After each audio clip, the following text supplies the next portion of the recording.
Bread વગર બહારથી એકદમ ક્રિસ્પી ક્રિસ્પી અંદરથી એકદમ હેલ્ધી અને ટેસ્ટી આ ટિક્કી બનાવવા માટે 1 કપ પૌવા લેશું, સારી રીતે પાણીથી ધોઈ અને 5 થી 10 મિનિટ માટે પલળવા દેશું, એટલે આ રીતે સોફ્ટ થઈ જશે.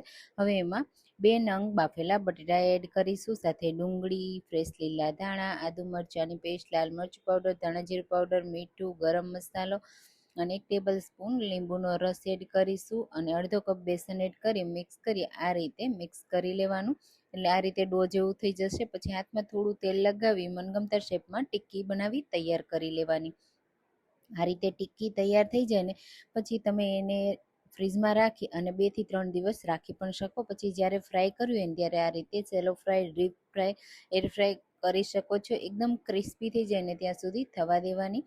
અને આ ટિક્કી બાળકોના લંચ બોક્સમાં આપશો ને તો બાળકો લંચ બોક્સ ગેરંટીથી ફિનિશ કરીને આવશે. તો તમે જુઓ કેટલી ક્રિસ્પી, કરારી, કુરકુરી બની છે. તો આ રેસીપી જરૂર ટ્રાય કરજો.